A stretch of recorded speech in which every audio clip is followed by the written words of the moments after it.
ফারিহা বেগম দৃঢ় কণ্ঠে বললেন, আমি জানি না তুই কেন ইভাকে বিয়ে করতে চাইছিলিস, আর ওই বা কেন এমনভাবে চলে গেল। তবে আমি এটা খুব ভালো করেই জানি যে তুই আর যাই হোক ইভাকে ভালোবাসিস না, আর না আগে বাসতি। আরহাম তার মার কথা শুনে অবাক হয়ে যায়।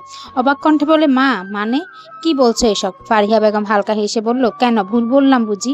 আরহাম আবারও অবাক স্বরে জিজ্ঞেস করলো, তুমি কি করে জানলে আম্মু? ফারিহা বেগম তখন ছেলের হাত ধরে রেখে বললেন, তোর মা আমি, তোকে আমার থেকে বেশি কে চিনবে?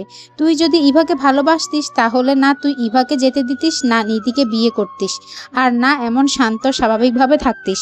আরহাম বুঝতে পারল তার আম্মু তার মনের কথা কিছুটা হলেও বুঝতে পেরে গেছে। সে ধীরে বলল, আসলে আম্মু, ইভা ফারিহা বেগম তাকে আর বলতে না দিয়ে নিজে বলেন, থাক, আমি এই বিষয়ে আর কিছু বলতে চাই না, যা হয়ে গেছে তা হয়ে গেছে। তিনি আরো নরম স্বরে বললেন, জীবন সব সময় ইচ্ছামতো চলে না বাবা, যেভাবে হোক বিয়ে হয়ে গেছে, এখন দায়িত্বটা তোর কাঁধে, তোদের দুজনের মানিয়ে চলতে হবে। নিধির তো কোনো দোষ নেই, মেয়েটা তো জানতোই না এভাবে তার বিয়ে হয়ে যাবে।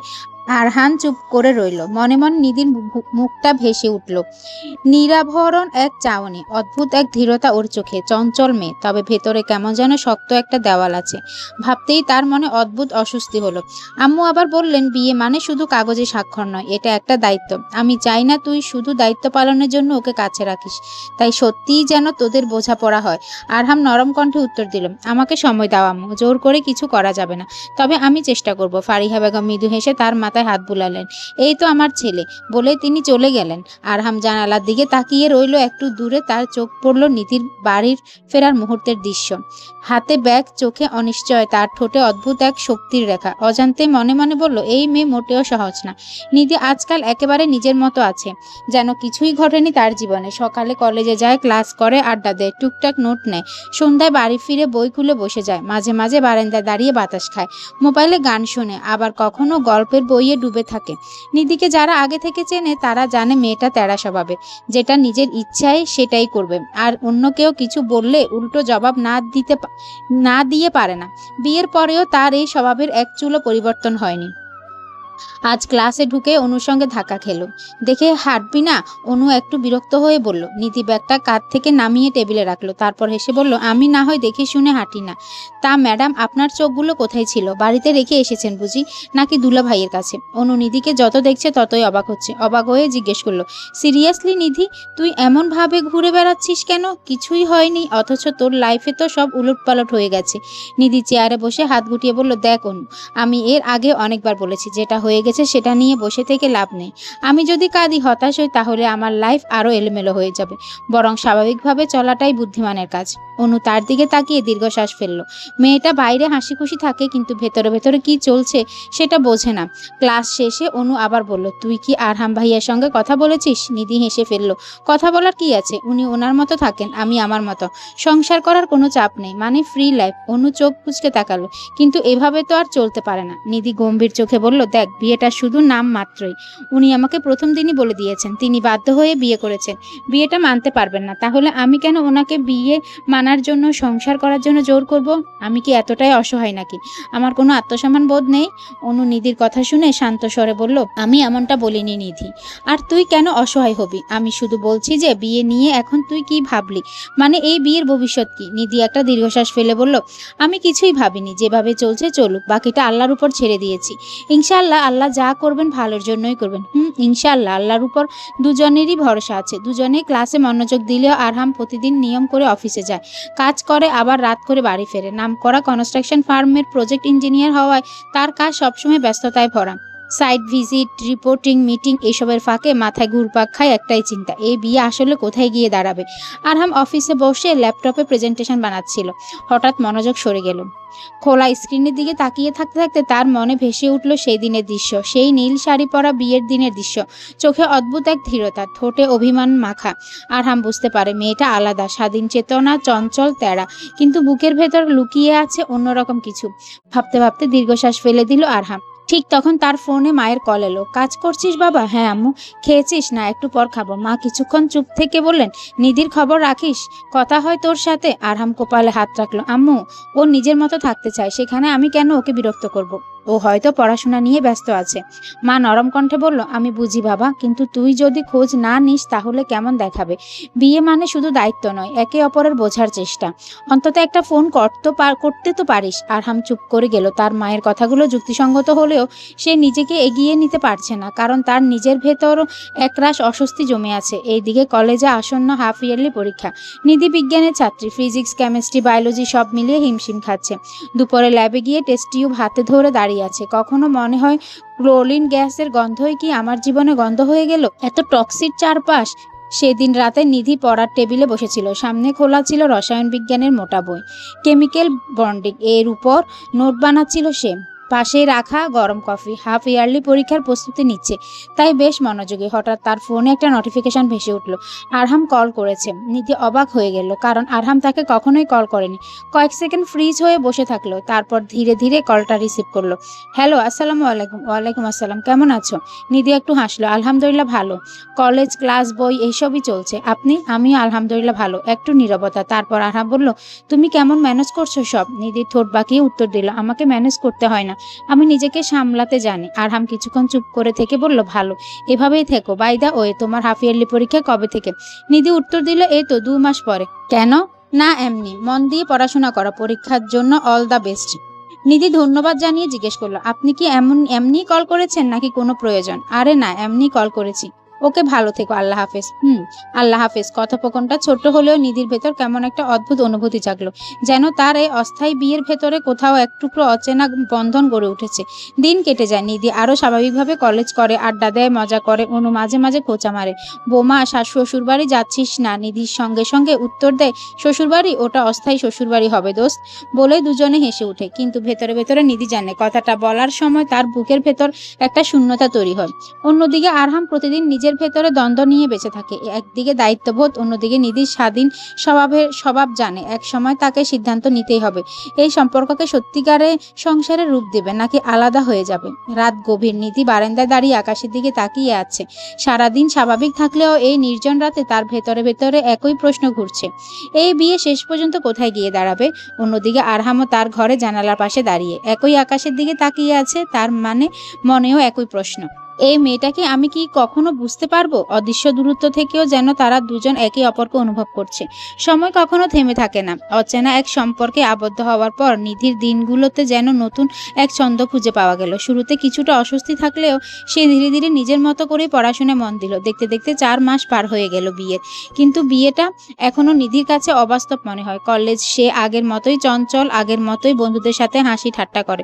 শুধু বন্ধুদের সাথে একটা গোপন সত্য চাপা পড়ে আছে, সে এখন আর অবিবাহিতা নয়। তার জীবনে এসেছে এক নতুন অধ্যায়। এই 4 মাসে নিধির জীবনে বড় অংশ জুড়ে ছিল কলেজ, পড়াশোনা আর হাফ ইয়ারলি পরীক্ষা। সকালে কুয়াশাচ্ছন্ন আকাশ, কলেজ ক্যাম্পাস, গমগমে ভিড়।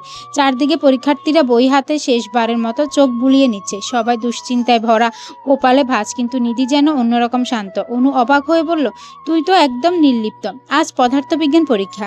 আমি তো নার্ভাসে শেষ। নিধি ঠোঁট হালকা হাসি টেনে কাঁধে হাত রাখলো, শোন, আমি তোকে কতবার বলেছি, যা পড়েছি তাই লিখব, মুখস্থ না থাকলে কি হয়েছে, যুক্তি দিয়ে লিখতে পারলেই নম্বর আসবে। পরীক্ষা হলে ঢুকে প্রশ্নপত্র হাতে নিয়ে তার চোখ উজ্জ্বল হয়ে উঠল। ওহ, এগুলো তো প্রায় সব প্র্যাকটিস করা। মনে মনে স্বস্তির নিঃশ্বাস ফেললো।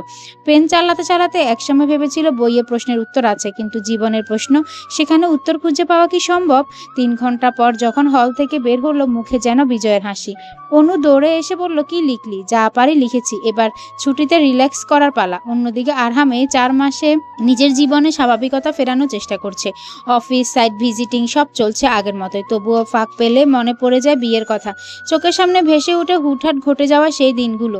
তার আম্মু মাঝে মধ্যে দীর্ঘশ্বাস ফেলে ছেলেকে বলে, আরহাম, সম্পর্ক যেভাবে হোক একবার হয়ে গেলে তাকে মানিয়ে নেওয়া উচিত। আরহাম চুপ করে থাকে। সে জানতো মা ঠিকই বলেছে, তবু নিজের ভেতর অস্বস্তিকে অস্বীকার করতে পারে না। এক বিকেলে অফিস থেকে ফিরেই শুনলো তার আম্মুর শরীর ভালো না, সামান্য জ্বর আর কাশি। সে দেরি না করে ডাক্তারকে খবর দেয়।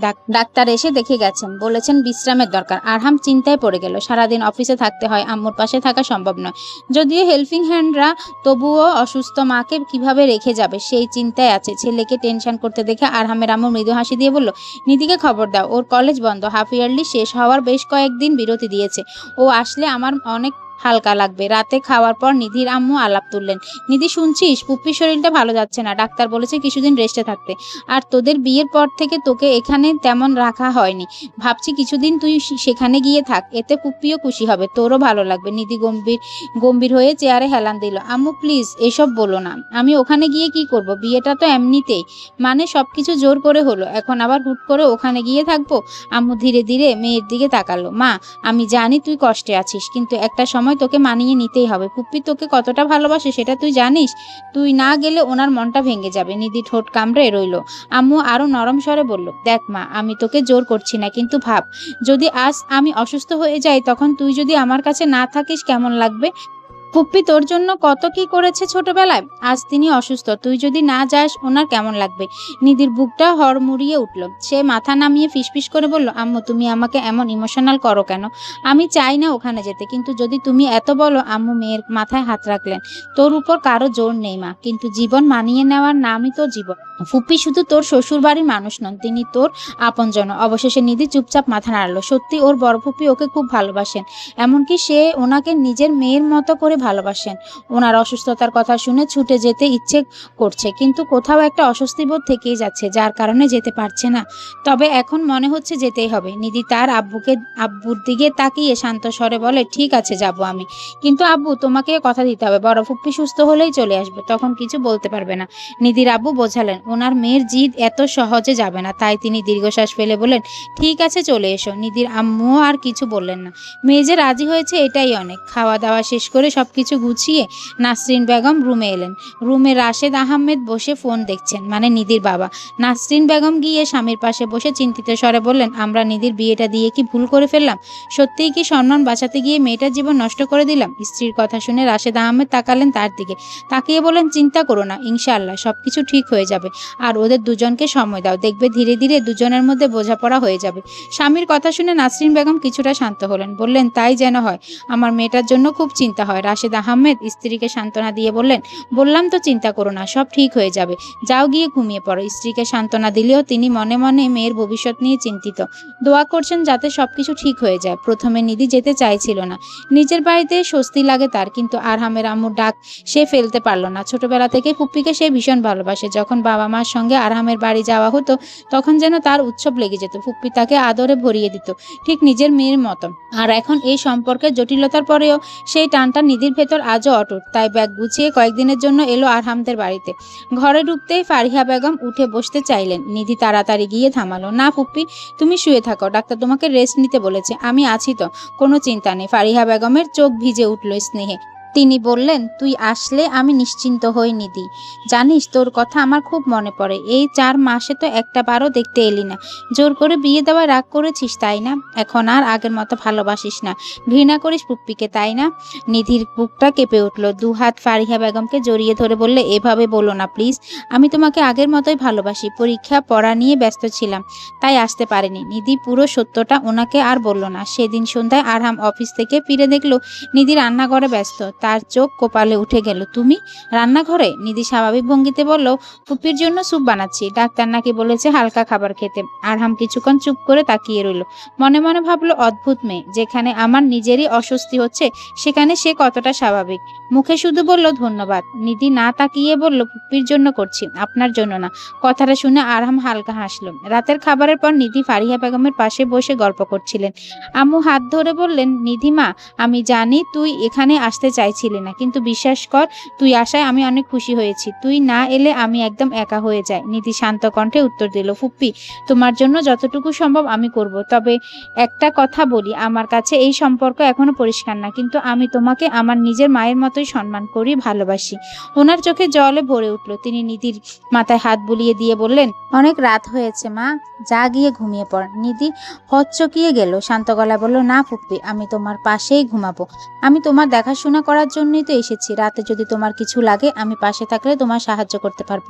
ফারিহা বেগম প্রথমে রাজি হলো না। না মা, আমি একদম ভালো আছি। এখন তো আরহামের রুম, তোর রুমও ওইটাই, তোর থাকার জায়গা। নিধি গলা শুকিয়ে গেল, তাড়াতাড়ি কথার মাঝে বলল, ফুপ্পি আমি এখানেই থাকবো। তার কণ্ঠ এত দৃঢ়তা ছিল যে আর বেশি চাপ দেওয়ার সাহস পেল না ফারিহা বেগম। স্নেহভরে মাথা নেড়ে বলল, তুই একদম আগের মতোই আছিস নিধি, কিন্তু আজই শেষ, কাল থেকে কিন্তু তোকে আরহামের রুমেই থাকতে হবে। নিধি দীর্ঘশ্বাস ফেলে বলল, ঠিক আছে, সেটা কাল দেখা যাবে। নিধি তখন পুপ্পির পাশে বিছানা গোছাচ্ছিল, যেন নিজের সিদ্ধান্তের পেছনে লুকানো ব্যথা কাউকে বুঝতে দিতে চায় না। বিছানা ঠিক দুজনে শুয়ে পড়ল। বাড়িটা নিস্তব্ধ, সবাই ঘুমিয়ে গেছে, কিন্তু নিধির চোখে ঘুম নেই। নিধি বারান্দায় বসেছিল, মাথার উপর পিকে চাঁদের আলো। মনে হচ্ছিল এই অচেনা পরিস্থিতি তাকে কেমন যেন গম্ভীর করে ফেলছে। ঠিক তখনই পেছন থেকে আরহামের কণ্ঠ ভেসে এলো, তুমি খুব সহজে মানিয়ে নাও, তাই না? নিধি অবাক হয়ে তাকালো। মানে মানে হঠাৎ নতুন জায়গা, নতুন পরিবেশ, তবুও স্বাভাবিক। নিধি মৃদু হাসলো, আমি স্বাভাবিক থাকার চেষ্টা করি, কারণ অস্বাভাবিক হলে শুধু নিজের নয় অন্যের জীবনও জট পাকিয়ে যায়। আরহাম এবার একটু হেসে বলল, তবে তুমি যতই স্বাভাবিক থাকার চেষ্টা করো না কেন, সত্য কথা হলো তুমি এখন আর আগের মতো নেই। নিধি চমকে তাকালো, মানে? আরহাম একটু হেসে পাশে এসে দাঁড়ালো, এই আগের মতো আর চঞ্চল নেই, কেমন গম্ভীর হয়ে গেছো। নিধি কিন্তু এমন ছিল না। নিধি আকাশের দিকে তাকিয়ে বলল, পরিস্থিতি আমাকে এমন বানিয়ে দিয়েছে। আরহামও সামনের দিকে তাকিয়ে ধীর কণ্ঠে বলল, ঠিক বলেছ। তাছাড়া আমাদের মাঝে যেমন ঝগড়া খুনসুটি ছিল, এখন কেমন যেন অস্বস্তি জমে গেছে। নিধি এবার আরহামের দিকে তাকা কিছুক্ষণ নীরব থেকে ধীরে বলল, কিন্তু আমাদের নর্মাল হতে হবে আবার সে আগের মতো, কারণ আমাদের মধ্যে শুধু এই বিয়ে সম্পর্ক নেই, আরও একটা সম্পর্ক আছে। এই ধরুন কিছুদিন পর যখন আমরা আলাদা হয়ে যাব, তখন যদি আমরা নিজেরাই অস্বস্তি বোধ করি, একে অপরের সাথে কথা না বলি, তখন আমাদের পরিবারের মধ্যেও দূরত্ব তৈরি হবে। আর যদি আমরা স্বাভাবিক থাকি, তাহলে তারাও ধীরে ধীরে স্বাভাবিক হয়ে যাবে। আরহাম মন দিয়ে নিধির কথা শুনে, আলাদা হওয়ার কথা শুনে তার বুক কেমন জানি মোচড় দিয়ে উঠল, কিন্তু প্রকাশ না করে একপাশে তাকিয়ে বলল, তাহলে একটা ডিল করি, এখন থেকে আমরা একে অপরকে দেখলে আর অস্বস্তি করব না, আগের মতো থাকবো। আগে নিধি আর আগের আরহাম। নিধি এক দৃষ্টিতে তার দিকে তাকালো, ঠোঁটে একটুখানি বাঁকা হাসি ফুটলো। বুঝে শুনে বলছেন তো? আগের নিধি কিন্তু উল্টো পাল্টা কাজ করতে ওস্তাদ, তখন কিন্তু আপনি বিপদে পড়বেন। আরহামও নিধির মতো বলে উঠল, আগের আরহামও কিন্তু ধমক আর কানের নিচে দুটো লাগিয়ে দিতে জানে, তাই নো টেনশন। বলে আরহাম হাত বাড়িয়ে দিল, ডিল ডান। নিধিও হেসে হাত মিলিয়ে বলল, ডান। তাদের হাত মিলতেই হাওয়ায় এক অদ্ভুত শান্তি ভেসে এলো, যেন সব অস্বস্তি মিলিয়ে গিয়ে নতুন করে এক নীরব বোঝাপড়া শুরু হলো। সেই রাতে নিধি পুপির পাশে শুয়ে থাকলেও তার আর ঘুম এলো না। এর ভেতর এক অদ্ভুত টান অনুভব হচ্ছিল, যেটা ব্যাখ্যা করার মতো নয়। আরহামও নিজের ঘরে শুয়ে ছটপট করছিল, তারও ঘুম এলো না। নিধির বলা কথাগুলো মাথার ভেতর ঘুরপাক খাচ্ছিল। মাঝরাতে হঠাৎ ফারিহা বেগম কাশতে শুরু করলেন।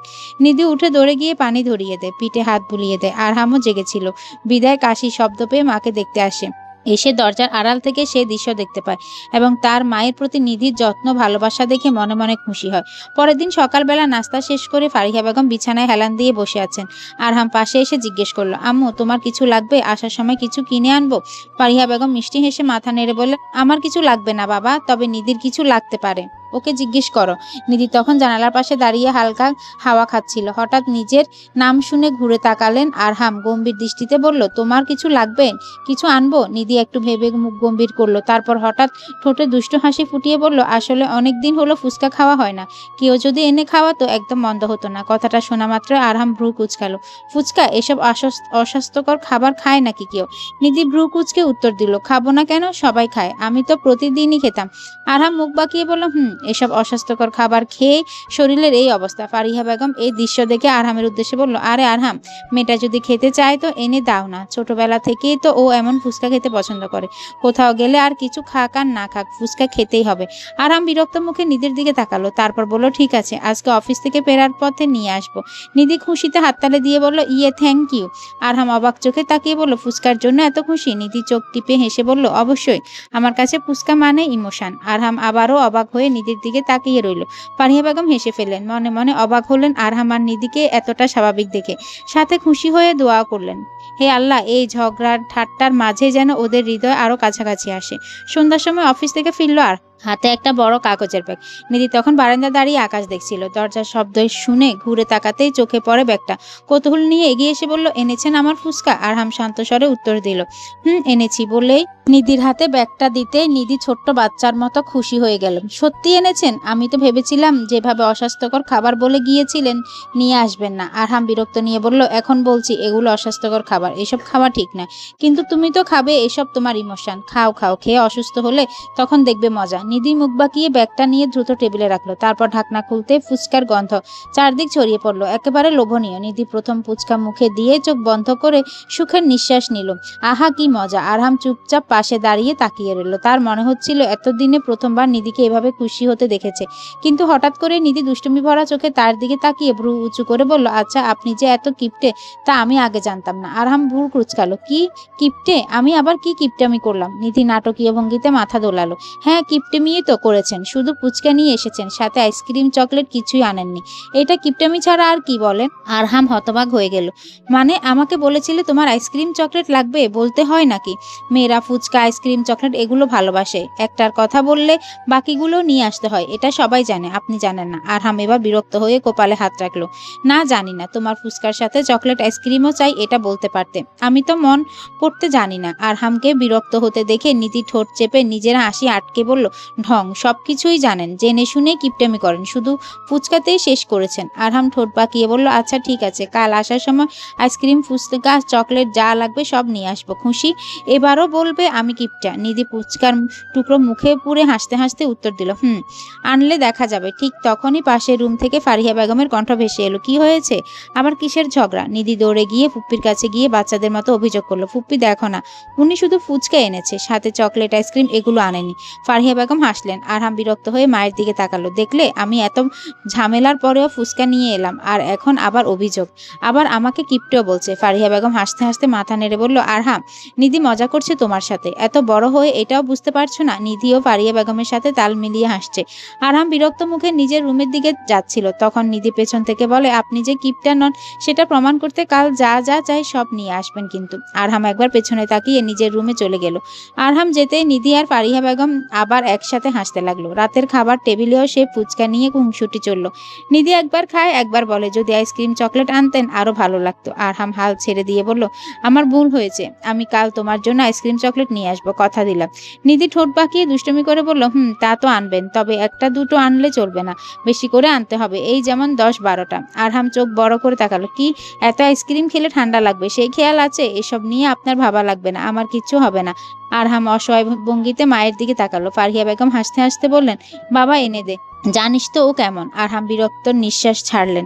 রাতের খাবারের পর ফারিহা বেগম সোফায় বসে একটু ক্লান্তভাবে শ্বাস ফেললেন। তারপর আরহামের দিকে তাকিয়ে বললেন, আরহাম, আমি সিদ্ধান্ত নিয়েছি আজ থেকে নিধি তোমার রুমে থাকবে। নিধি ভ্রু কুঁচকে বলল, না পুপ্পি, আমি তোমার কাছেই থাকবো, তোমার দেখাশোনা করব, তোমার জন্যই তো এসেছি। ফারিহা বেগম মুচকি হেসে মাথা নেড়ে দিলেন। আমি জানি মা, তোর আমার জন্য চিন্তা হয়, কিন্তু আমি আগের থেকে সুস্থ আছি, আর আমি একা থাকতেও অভ্যস্ত। তাও যদি তোদের চিন্তা হয় তাহলে সালমা মানে হেল্পিং হ্যান্ড না হয় থাকবে আমার সাথে। তবে এটাই আমার শেষ কথা, আজ থেকে তুই আরহামের রুমে থাকবি। নিধি একেবারে বাচ্চার মতো ঠোঁট ফুলিয়ে চুপ করে রইল। একবার তাকালো আরহামের দিকে। আরহাম ভ্রু তুলে নিধির দিকে তাকিয়ে হালকা চোখে ইশারায় জেরা করলো, রাজি হয়ে যাও। অবশেষে রাজি হতে হলো তাকে।